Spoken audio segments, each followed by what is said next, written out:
Thank you very much, Kevin, and good morning, good afternoon, good evening, everybody. Thank you very much, everybody, for joining us. We're happy to have you with us today. So for those of you who were there with us yesterday we covered the recruiting or hiring part, and today we are covering the onboarding.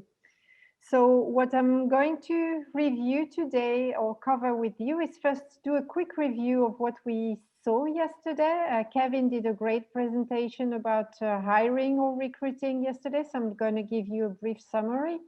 And then we are going to go through onboarding. We already discussed a few things in the panel discussions, but still, I hope I will be able to bring you some new ideas or insights. So we're going to first see or talk about putting the square peg into a round hole, then investing upfront and the return on investment you can get when you do a proper onboarding, and finally talking about creating team synergy through complementary strength. I will try to keep this session interactive, so I will ask a few questions and I will ask my colleagues, Anton and Kevin, if there are any questions or comments I do not see, please don't hesitate to interrupt me, because with my full screen, I do not see the chat comments. So for those of you who are joining us again, welcome. We are starting the presentation on onboarding. So for those of you who don't know me, my name is Virginie Lemay-Frisde, and as you probably all can hear, I'm French.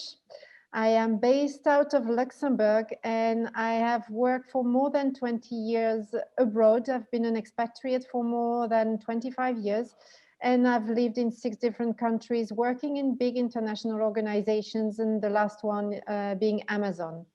And that is the reason why I moved to Luxembourg. I was hired in Amazon to be the senior manager for quality for customer service in Europe, and then became the senior manager for learning and development, also for customer service in Europe. And 2 years ago, or 3 years ago, I decided to resign from Amazon to travel the world, which I've done with my husband. And for the last 2 years, I decided to start on my own as a leadership coach, trainer, consultant, to help people and prevent them from reinventing the wheel using the knowledge and the experience that I have. Why leadership? And because again, I've always had mainly managerial and leadership roles in all these big organizations. And I've also worked a lot with people from different countries and different cultures. I've managed teams most of my times with people from all over the world. One of my experiences as well was to go to India to set up a team over there, working with my colleagues in the Netherlands. And so for me, leadership is an encompassing a big umbrella that covers lots of things, among other things, communications and diversity and inclusion, as you already heard. And that's why I will cover these topics in this presentation. If you have any questions, don't hesitate to interrupt me or to ask questions in the chat. And to me, again, diversity inclusion is so important. And this is, to me, the part of the human sustainability. As a leader, we should all keep an open mind. We should all be as inclusive as possible, because we all have something to offer and we all have something to learn from, or somebody to learn from. So before I will stop here talking about myself, and I will move on to our presentation, and as I said, do a quick replay of what Kevin covered yesterday about recruiting. So what we said, recruiting, is that humans are basically not checkboxes. Often when companies recruit people, it's more like a tick in the box that they need to do. They want to say, oh, I need to hire a certain number of persons, and they're looking for candidates, and once they've found them, yes, done, I've found my candidate. Well, we think as a prospective force that this is not humanly sustainable. And to be humanly sustainable, filling a role is not a checkbox exercise. It should not only be, yes, I found a candidate. It's really putting people first and finding the right match between a role and a person. And by that, that also means that people or companies should not only look at a CV or resume, but look behind what is written on a CV or on a resume. Look at the potential of people. And so that means sometimes it can take a long time before filling a role. And it is sometimes better to wait for the right person to fill in a role than hiring someone just for the sake, again, of hiring someone and checking a box. It is important that you find the right person who has the right skills, the right motivation, and who also has their values aligned with those of your organization and your teams. However, in some cases, some companies take a long time to recruit people. And in that case, you may start thinking, okay, am I doing the right thing? Is there something wrong in my process? Because if it takes too long, that's probably not from the candidate's point of view that something is going wrong. It's more like maybe the processes that I'm using are maybe not the most adequate for what I'm looking for. So again, try to find the right balance, but keep in mind that humans are not checkboxes and that you should look at the candidate beyond the resume that you're getting. And so once you get the resume of your people, you have what we discussed yesterday, what Kevin mentioned, hunting versus gathering talents. And as you all know, the job market is full of candidates, especially nowadays. The job market is global. If you're looking for someone, you can find someone with the right skills and the right experience and the right motivation, the right values on the other side of the world. So be mindful of what you're doing to attract or find your candidates. And that means you need to keep an open mind. Don't always look for or use the traditional channels you were using. Try to think, are there other ways I can attract talent?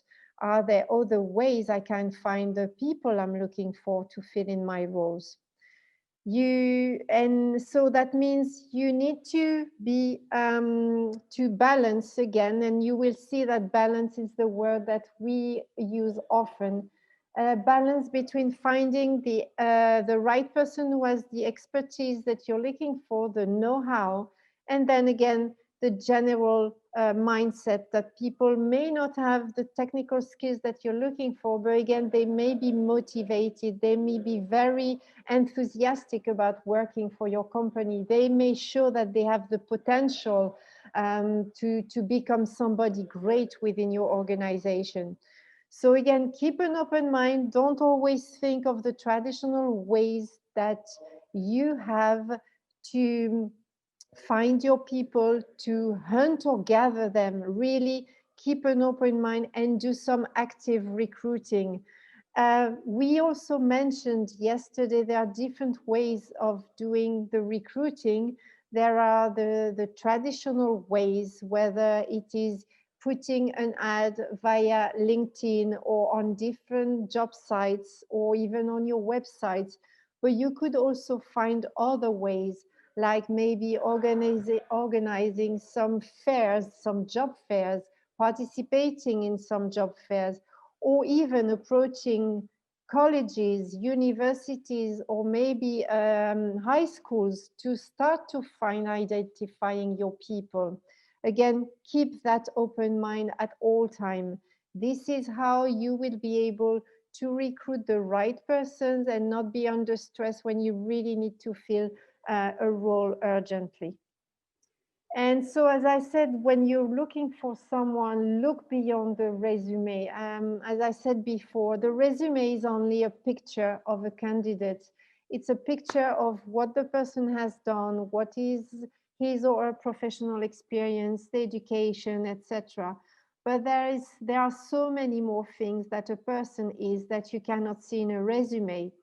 This is also especially valid for the young people out there who do not have any professional experience, who just graduated, who finished their studies. But then again, in that case, and if you see someone with no professional experience, ask yourself or ask the person, okay, what else have you done? Maybe the person is the captain of their cricket team or their football team, and then that means they are used to lead a team. Or maybe you are the person you have in front of you has many brothers and sisters and has already helped the parents to deal with their younger brothers and sisters. So these are things that will not appear in a resume, but that can tell you that a person has the potential to become a great whatever or a great leader. So really keep that in mind. Also be proactive externally. As I just said a few minutes ago, don't always look the traditional channels that you have used. Look for other ways to attract people. Again, job fairs, going on to schools, etc. But also something that is often underused is employee referral. When you have good employees with you within your companies, they are the best evangelists, the word that we used yesterday, the best advocates to represent you, your company, and to tell their friends, hey, I'm working in that company, they're looking for someone, I'm sure you would be great working with us as well. Let them do the talk for you and maybe implement a referral bonus, like if they have found someone, one of their friends or their family members who has applied for the job and who has been offered a position, then give a bonus to that person who referred the friend to. Maybe a part of the bonus will be given now when the person has signed the contract, and maybe another part can be given maybe 2-3 months down the line when the person hasn't left and is sure that he or she wants to continue to work in the company. So again, keep an open mind. Think of other ways of attracting talents, of being proactive externally. But also another thing that we mentioned yesterday is also internally. You need to think long term. And what does that mean is that sometimes companies are going to look outside for candidates to fill in a role, while they may have someone in their teams that is willing or that wants a new challenge or that wants new responsibilities. So it's the leader's role to also not only look externally at other candidates, but also to make sure that they look at their team members. They look at who wants to do what. When the leader works on the career plan of their team members, work on the succession plan, they may know someone may be interested in that role, or maybe they will know that maybe that person has the potential. And another thing that also people underestimate is if you don't have anybody in your team, and again, it's back to what I was saying, the open minding, the thinking outside of the box, is maybe your colleagues, your peers, they may have team members who are looking for a challenge and they may be willing to work in another team. They maybe have the right skills, they already know the culture, etc. They just need a new challenge. And by bringing someone who has been in another team, that helps you maybe shortening the onboarding, as we discussed in the panel discussion, because the person already knows the culture of the company, because the employee already knows most of the tools that you are using. And so the only thing they will need to know is the getting to know who is who and who are their stakeholders, and also maybe the new policies and procedures and the responsibilities that they have.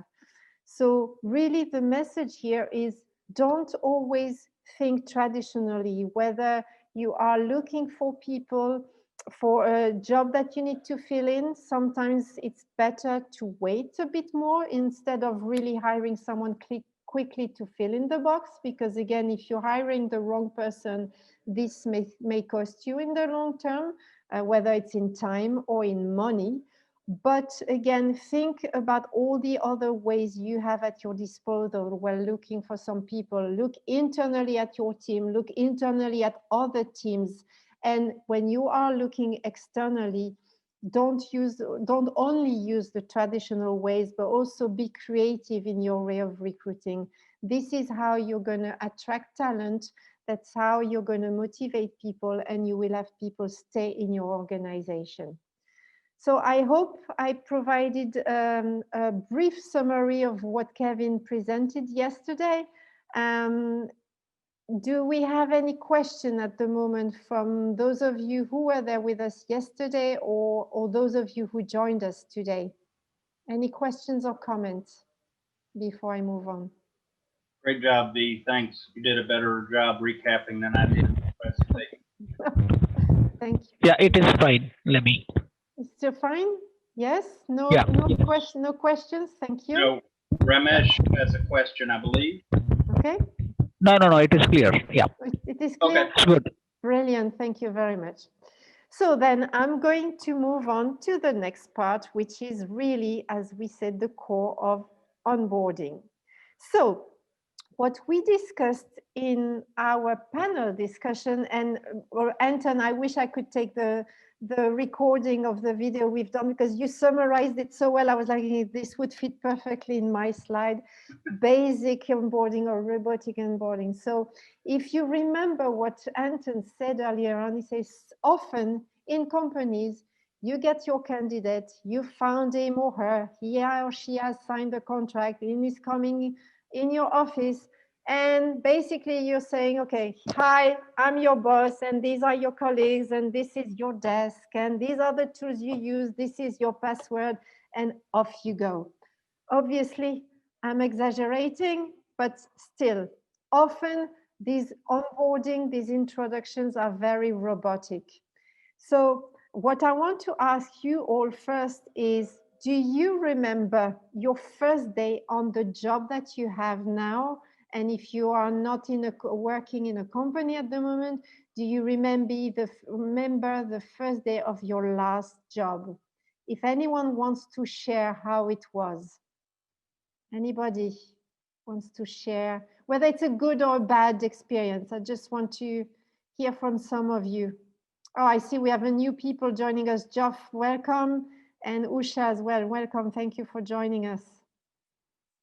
So anybody wants to share the first day of their current job or previous jobs? We don't bite. Feel free. We don't bite, no. So maybe I'm just going to give an example, not of my last job, but maybe one of my first jobs. And that is when I moved to the Netherlands. Was many years ago, was the beginning of internet, and I had been hired to help people get on internet, and it was for French speaking, English speaking, and German speaking customers. And that's the time where we were using a modem, and I didn't know what a modem was. I was not technical, but I was hired to do some technical support for customers. And on my first day, basically, I was told to sit next to a young lady, someone who was my age, and she was Spanish, but she was fluent in French. And I sat next to her, and basically she just told me, hi, my name is Christina, and just listen to the call. Again, at that time we were taking only calls for customers. And I was trying to follow what she was doing on the screen. And as I said, I was not technical. That was Windows 95. So for me, something completely new.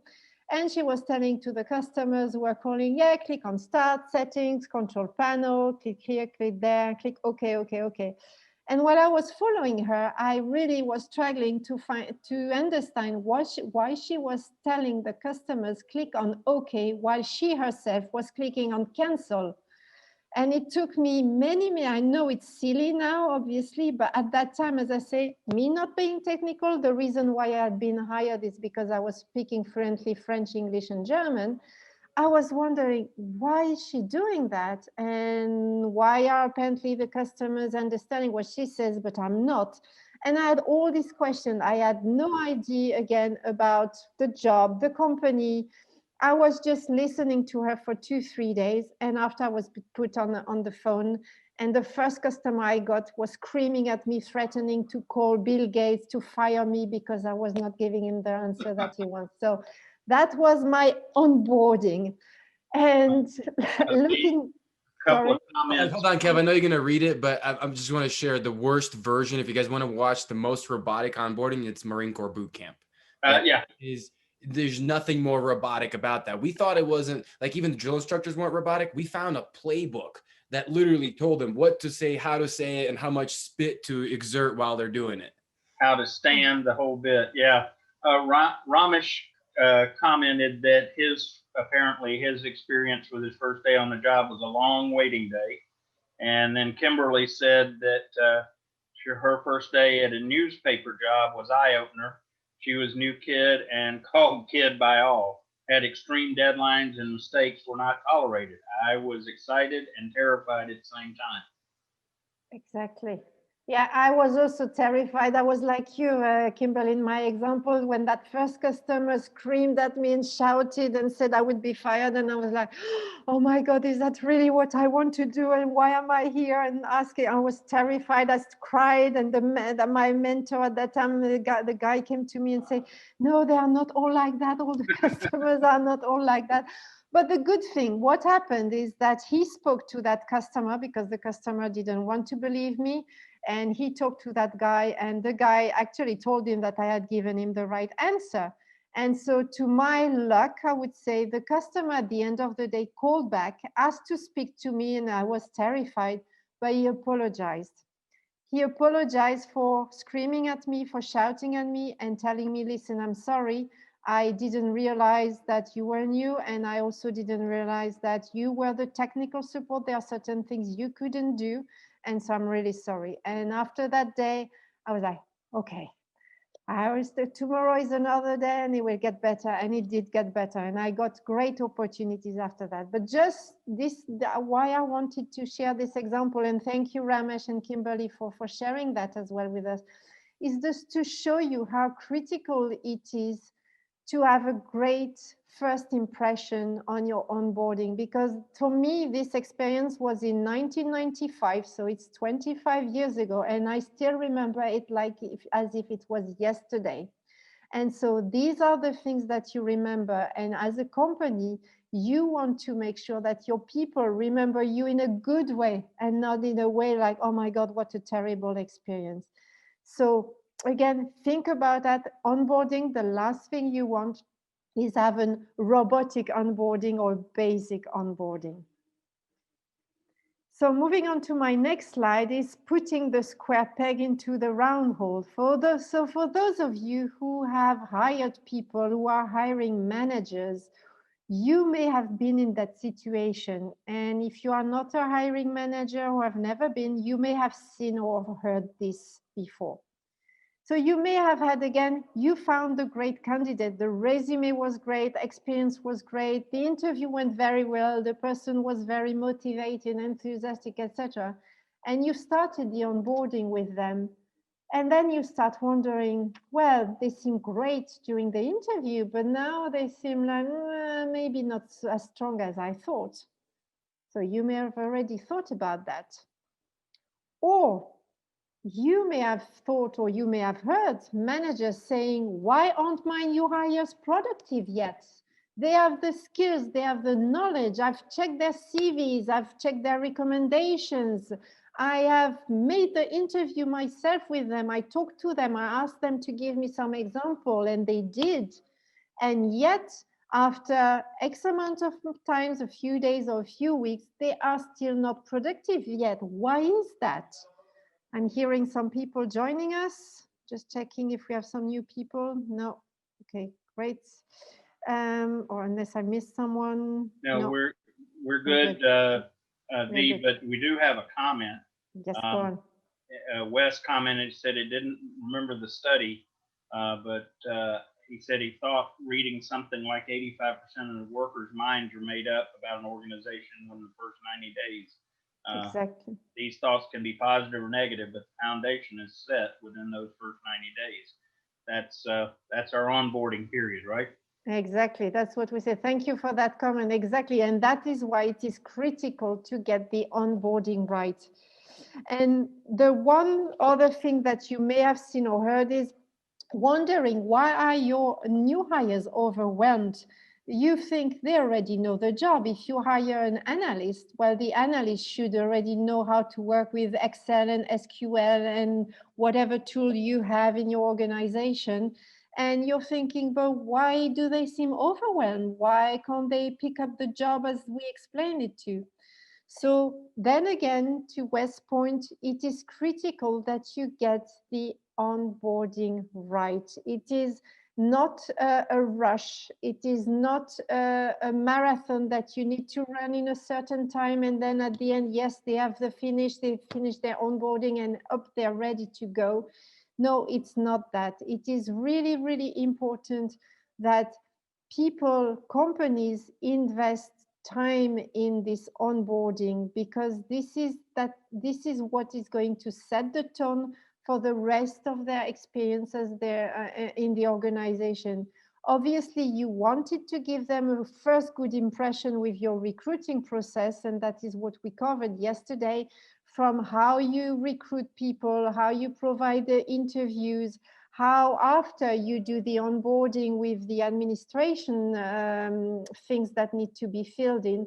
But you also need, after, once they are in your organization and starting to be part of your team, you need to make sure that you provide the best experience possible. Because as I said just a few minutes ago, you will have things that people will remember for the rest of their lives, and you want them to have the best experience possible, and not an experience where they're going to say, oh my God, that was terrible. And if they say it was terrible, well, like in my case, as I say, even though my first onboarding, as I explained, next to this young lady was not the best, afterwards, I managed to get great opportunities, and I was able to grow in that organization. I became a mentor myself and team manager, etc., and trained people. So I was fortunate to be at the right time, at the right place. But I know that in some cases, some people, and maybe I could have also done that, said after one day, that's it, I don't want to be here, I don't want to do that. And then again, you have wasted energy and time for nothing, because you have a candidate that is demotivated, that is terrified, that maybe could have been a great potential, and you have let that person go. So again, don't underestimate these first few days or weeks. Make sure that you really take the time to invest in your people. And I'm going to share in a few minutes a few tips and tricks or things that you need to think of when you onboard your people. And be a comment from Yes. Jeremy, and it's a different perspective on the process that is certainly a factor. He says some new hires that I've seen had an issue with the onboarding process due to their being anxious to get to work without learning the business's process. Learning the process when onboarding is critical. So yeah, just the process of the new hire rushing things can be an issue.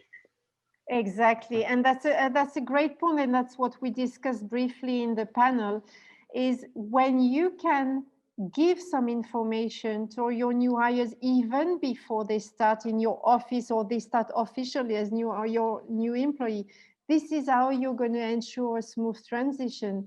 If people had the time to look at your website, or the products that you're selling, or the services that you provide, this helps them getting into the mode of your organization. If you tell them to read certain articles that have been published about your organization, to do their research, which they should have done during the hiring process, then it allows them again to slowly but surely start to feel part of your organization, to understand how things work. And of course, you cannot disclose any confidential information before they are officially hired and they have signed a contract. But before that, there definitely are a few things that you can give to people. Maybe as well, you can encourage them to speak to some of their future colleagues again, and you can inform your team members, hey, I want you to speak to that person because he or she is going to join us in next week, next month, whatever, just so that people again start to have a certain feel about what's going to happen. Start to have someone they can start trusting in the organization, that they don't arrive completely blank, but they have maybe someone they already say, oh, okay, I kind of know Anton, so I can know that if I come on day one, well, then at least maybe I can ask him a few questions. Or no, now I know that tomorrow I'm going to speak to Kevin, so at least if something is happening, or if I have questions, at least I have one or two persons I can refer to. So there are things indeed you can do to help your people get already the feeling that they are part of a new team, of a new organization, and so that they don't feel straight away overwhelmed. Because as you all know, when you start in a new company or in a new team, you are getting tons and tons of information. As we said before, again in the panel, you not only have to get to know new people, but you have to understand the new organization, or if it's a new team, maybe new processes. You need to understand, to get to know your colleagues, your peers, your stakeholders. You need to have new rules that you need to follow, maybe reports you need to provide at certain frequency, etc., etc.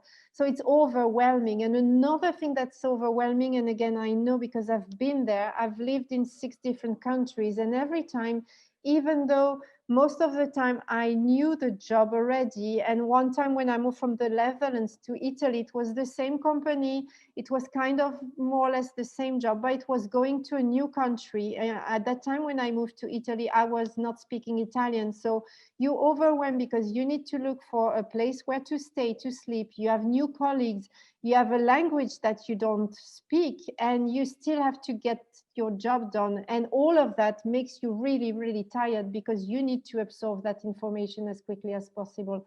So the smoother you do your onboarding, the smoother you make sure that that first experience is a great experience, the better your employee will do their job and thrive in the future. Great. Any other questions or comments?